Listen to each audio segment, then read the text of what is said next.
Meus queridos, a paz do Senhor, estamos juntos em mais uma oportunidade para aprendermos mais da palavra do Senhor, para desfrutarmos das riquezas do que o Senhor tem dispensado para o nosso coração. Nesta feita, em mais uma oportunidade, junto com os pré-adolescentes, você, querido professor, querida professora, seja bem-vindo a mais uma aula. Vamos aprender um pouco mais, vamos desfrutar um pouco mais do que o Senhor tem proporcionado para nós e vamos mergulhar naquilo que Ele tem preparado para o nosso coração, para que assim possamos transmitir e direcionar os queridos pré-adolescentes. Nesta feita, estamos na lição de número 4, no nosso segundo trimestre do ano de 2021, que tem por tema o justo juiz, dentro da temática central: quem é Deus? Então você, querido professor, querida professora, estimule o aluno a ter a sua lição. Ainda dá tempo, ainda está em tempo dele adquirir a lição. Ainda está em tempo dele possuir a lição. E assim desenvolver, assim aprender e ter esse acervo, esse esboço e todo o conteúdo que é disponibilizado através dos comentários para que ele possa ir desenvolvendo e aprendendo um pouco mais. E assim possa haver o estímulo a que ele leia em casa, que ele estude e que ele busque mais de Deus através da nossa querida Escola Bíblica Dominical. Não só no domingo pela manhã, mas sim durante a semana, com os textos bíblicos, com os tópicos da lição. Sendo assim, estamos na lição de número 4, que, como eu falei, tem por temática o justo juiz. Nós já estudamos nas lições anteriores sobre o Deus Criador, sobre o libertador e na semana passada sobre o único. Como vocês podem perceber e têm percebido durante esse trimestre, nós estamos focando e estamos estudando sobre os atributos de Deus. Ou seja, a nossa lição é uma lição que podemos chamar de teontológica. Ela está para esclarecer e para mostrar quem é Deus, para estudarmos mais sobre Deus e assim podemos transmitir aos pré-adolescentes e a cada aluno de nossa escola dominical um pouco mais sobre Deus, para que eles conheçam, que eles aprendam e que eles entendam quem é o Senhor e Salvador deles, quem é o Deus a quem eles servem e por que eles o adoram. Por isso que precisamos ter propriedade para falar a cada lição. Precisamos ter base e principalmente domínio de conteúdo, para que assim possamos atingir o coração de cada pré-adolescente, para que assim possamos estimulá-los a orar, a ler a Bíblia, a buscar mais de Deus, para não somente ficar no campo da teoria, mas sim conhecer verdadeiramente quem é Deus. A lição de hoje, ela está embasada no texto que se encontra no livro do profeta Daniel, no capítulo de número 6, a começar do versículo 3 ao versículo 9, dos versículos 15 e 16, e por fim do versículo 20 ao 23. Irei ler apenas o versículo de número 4, leia o versículo de número 20 até o versículo 23. Os demais versículos, você pode estimular os pré-adolescentes ali na sala de aula.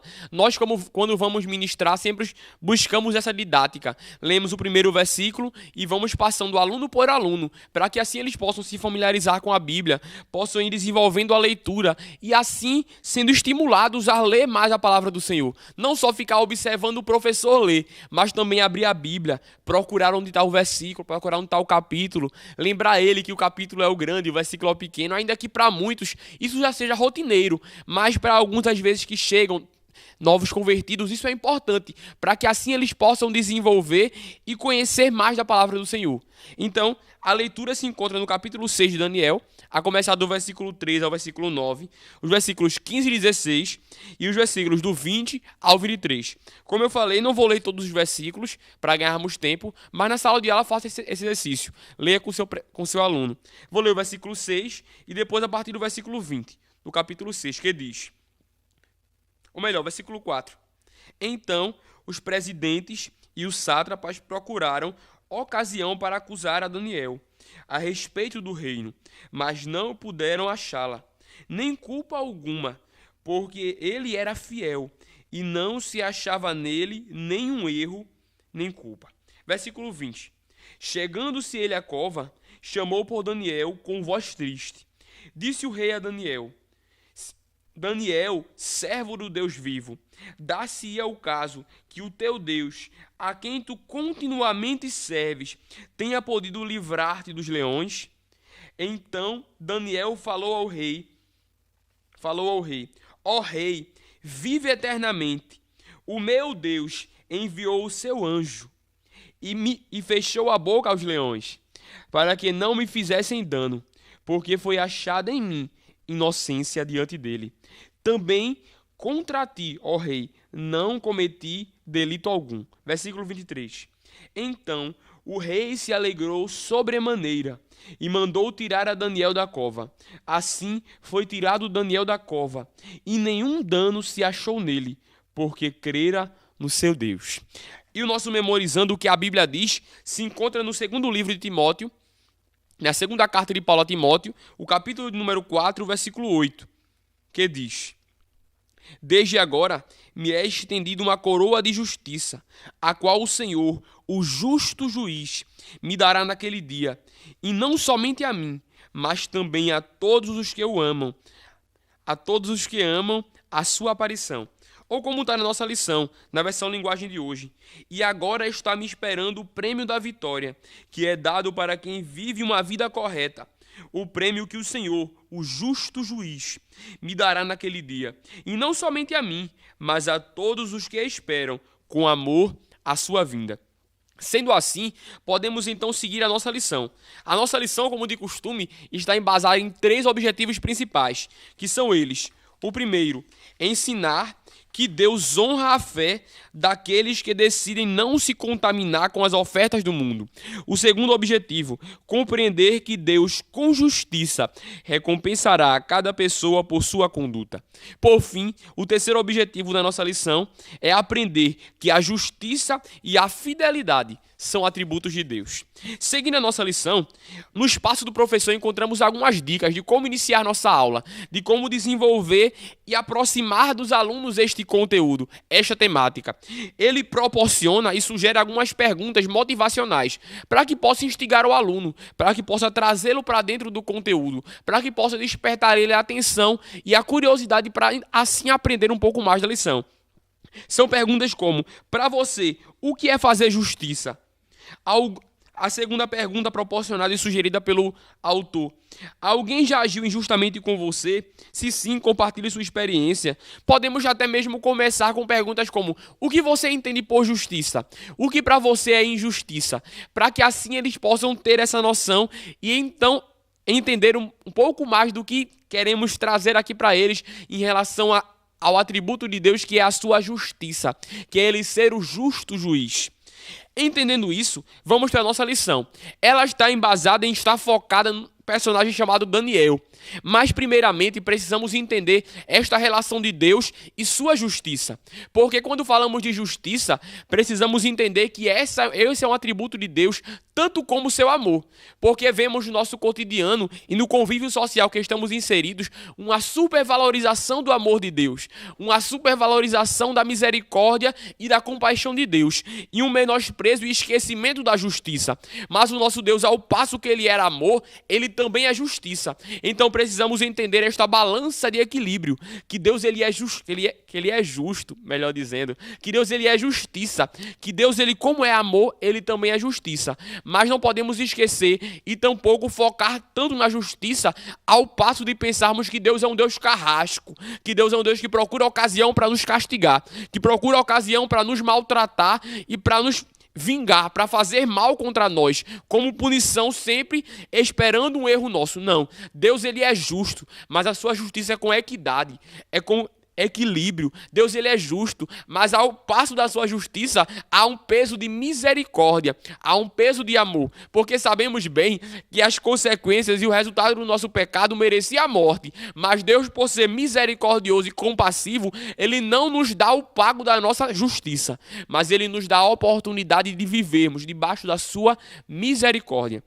Entendendo isso, vamos focar e vamos seguir a direção da lição, que dá o enfoque para o personagem chamado Daniel. Daniel, precisamos entender um pouco do seu contexto. Ele estava inserido dentro do período que Judá, o reino do sul, cuja capital era Jerusalém, foi levado cativo pela Babilônia. Daniel foi levado provavelmente na primeira leva, junto com mais 10.000 nobres de Jerusalém. Ele é levado aproximadamente entre 606 e 605 a.C. É levado agora para a Babilônia, para dentro do império. Ele, como era nobre, junto com seus amigos muito conhecidos, Ananias, Misael e Azarias, ou mais popularmente chamados de Sadraque, Mesaque e Abidnego, eles são levados para dentro da Babilônia, para serem para passarem por um processo de seleção, para serem testados, para serem avaliados, pois o rei queria estabelecê-los como príncipes, como sátrapas, como governadores daquele império. Porque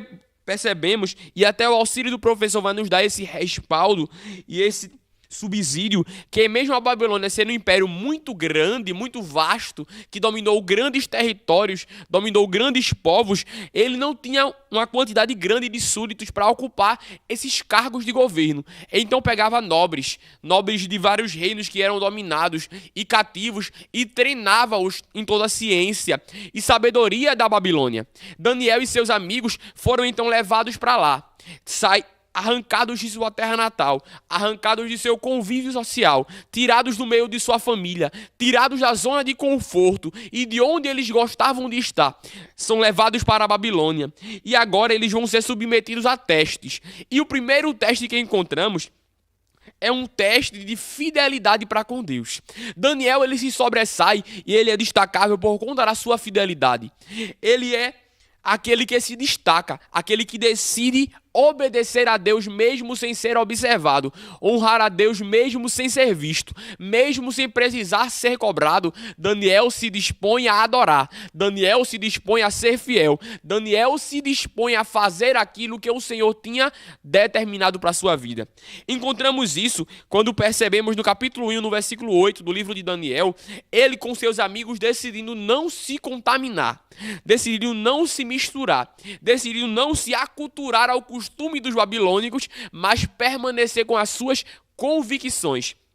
Daniel, ele demonstra sua fidelidade a Deus, ele demonstra sua obediência ao Senhor, e ele não vai aceitar e nem tampouco receber de bom grado como os demais que estavam ali a comida e os manjares dos babilônicos. Mas por que isso? Ouvimos tanto que ele decidiu não se contaminar, ouvimos tanto que ele resolveu não comer daquelas comidas, mas tinha um porquê, tinha um significado.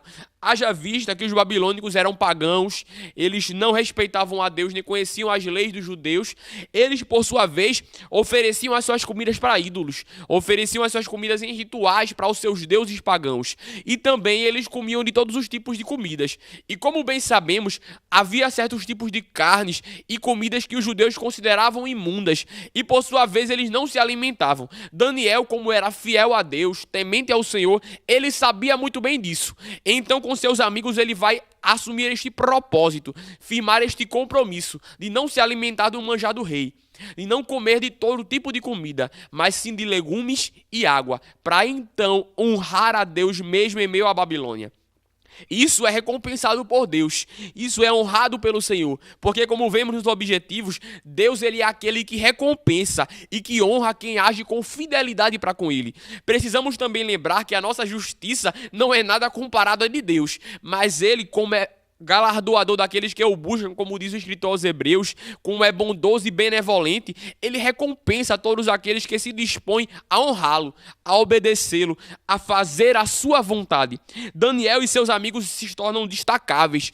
Vai dizer o próprio versículo 17 ao 20 do capítulo 1, que em todas as perguntas de sabedoria e ciência do Egito, eles eram, do Egito, ou melhor, da Babilônia, melhor dizendo, me corrigindo, eles eram encontrados 10 vezes mais sábios do que todos os conhecidos, do que todos os entendedores, encantadores e magos da Babilônia, porque havia sobre eles a bênção de Deus. Por isso eles cresceram e prosperaram. Mas a história de Daniel não se resume a somente esse teste. Ele é testado mais uma vez quando passa o tempo, ele envelhece, mas sempre foi conhecido como alguém que temeu ao Senhor, como alguém que honrou ao Senhor, como alguém que diante de Deus agia com justiça, com equilíbrio e com obediência e fidelidade. Daniel, ele é testado mais uma vez porque ele agora se torna alvo de inveja agora daqueles homens que eram companheiros de trabalho, como podemos assim dizer, e a lição mesmo vai nos mostrar. Daniel agora estava no reino de Dário, no reino do Medo-Pérsia, já tinha passado o reinado babilônico e agora estava esse novo domínio sobre a Babilônia. Mas Daniel não se moldou ao novo reinado, ele permaneceu com seus princípios de oração, obediência e fidelidade a Deus. Já era conhecido que ele orava 3 vezes ao dia, que ele mantinha sempre uma comunhão e uma intimidade com Deus. Esses homens, quando perceberam que Daniel ele era honrado e obediente, eles queriam de qualquer forma incriminar Daniel, porque perceberam que o rei estava admirando Daniel e já planejava colocá-lo como principal do reino, como governador. Mas eles não gostavam disso e queriam destruir Daniel. Mas o que é extraordinário é que em tudo que eles procuravam, seja na administração, seja na forma que Daniel se comportava, seja na obediência às leis, em tudo Daniel era considerado irrepreensível. Daniel, ele era fiel, ele era obediente, ele era comprometido, mas eles não se bastaram com isso. Querendo então acusar Daniel mais uma vez, eles vão preparar um edito e levar para o rei, para que então este rei estabeleça um decreto por 30 dias, para que ele, como sabemos, naquele costume, os reis não somente faziam ofícios reais, mas também como compromissos sacerdotais. Então, o princípio que eles queriam trazer era que Daniel, por sua vez, não pudesse mais orar a Deus, porque a única forma de eles acusarem a Daniel era ferindo o princípio do Deus de Daniel. Porque Daniel, antes de ser obediente ao rei, era submisso ao seu Deus. Então eles preparam aquele edito, como todos conhecemos, para que ninguém pudesse orar a outro Deus ou a outra pessoa senão ao rei. Mas Daniel não se molda nem se fica temeroso com isso. E o que Daniel faz quando ele recebe essa notícia? Vai orar. Então ele é lançado na cova, como todos sabemos. Mas Deus, ele é aquele que preserva, que cuida e que guarda quem age com fidelidade e compromisso com ele. Daniel é livrado dos leões, é guardado e preservado por Deus e é honrado pelo Senhor por sua fidelidade. Então chegamos no último ponto de nossa lição, que é justamente a justiça de Deus.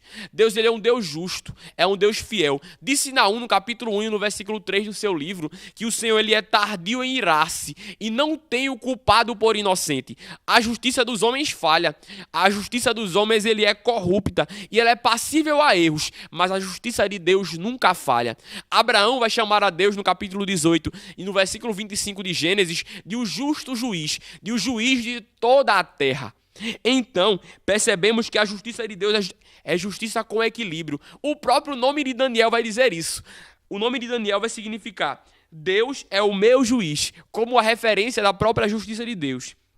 Então, precisamos sempre trazer em vigência e aos olhos dos pré-adolescentes esta realidade, que um dos atributos principais de Deus é a sua justiça, que ele é aquele que recompensa quem age com fidelidade com ele, que ele é aquele que honra quem tem compromisso com ele, e que ele é Senhor que nunca falha em suas decisões, que ele é juiz sobre tudo e sobre todos, e a sua justiça é justiça com equilíbrio, e a sua justiça é justiça com verdade. Por isso que ele é chamado por Paulo em 2 Timóteo capítulo 4 e o versículo 8 de o justo juiz.